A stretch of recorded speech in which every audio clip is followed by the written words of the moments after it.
कहानी का शीर्षक किसान की असली पहचान। एक गरीब किसान की प्रेरणादायक हिंदी कहानी। गांव के एक कोने में एक छोटा सा कच्चा घर था जिसमें रघु नाम का एक गरीब किसान रहता था। उसका जीवन खेतों से शुरू होकर खेतों पर ही खत्म हो जाता। सुबह सूरज उगने से पहले वह खेत पर जाता, हल चलाता, बीज बोता और शाम को थका हारा घर लौटता। हालांकि वह बहुत मेहनती था, फिर भी मौसम की मार, कम उपज और बाजार के घटते दामों ने उसे तोड़कर रख दिया था।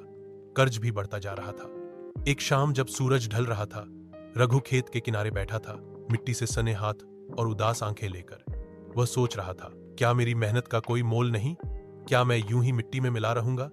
मेरे जीवन का क्या अर्थ है? तभी गांव की पगडंडी से होकर एक वृद्ध साधु निकले। उन्होंने रघु को उदास देखा और पास आकर बोले, बेटा, क्या बात है? इतना दुखी क्यों दिख रहे हो? रघु ने सारी कहानी बता दी। कमाई नहीं हो रही, लोग मजाक उड़ाते हैं, परिवार की जिम्मेदारी और खुद की बेबसी। उसने कहा, बाबा, लगता है मेरा कोई महत्व ही नहीं। मैं बस दिन भर मिट्टी में खुद को घिसता हूं और बदले में कुछ भी नहीं मिलता। साधु मुस्कुराए और बोले, बेटा, आओ मैं तुम्हें कुछ दिखाता हूं। वे रघु को एक पेड़ के नीचे ले गए और बोले, देखो इस पेड़ को, यह आज छांव देता है, फल देता है। पर जब इसे बीज के रूप में जमीन में बोया गया था, तब किसी ने उसकी परवाह नहीं की। वह भी मिट्टी में था, अंधेरे में था, लेकिन उसने हार नहीं मानी।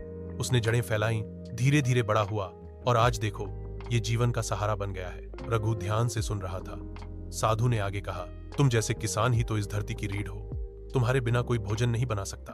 तुम्हारा पसीना ही इस देश की रोटी है। अगर तुम खुद को तुच्छ समझोगे तो ये मिट्टी भी उदास हो जाएगी। रघु की आंखों में नमी थी, लेकिन इस बार दुख की नहीं, आत्मसम्मान की। उस दिन से रघु ने अपने काम को केवल रोजी रोटी का जरिया नहीं, बल्कि एक सेवा मान लिया। उसकी चाल में आत्मविश्वास था और दिल में संतोष। हर मेहनत का मोल होता है, बस नजरिया बदलने की देर होती है। जो दूसरों के जीवन को आसान बनाए, वो कभी भी तुच्छ नहीं हो सकता।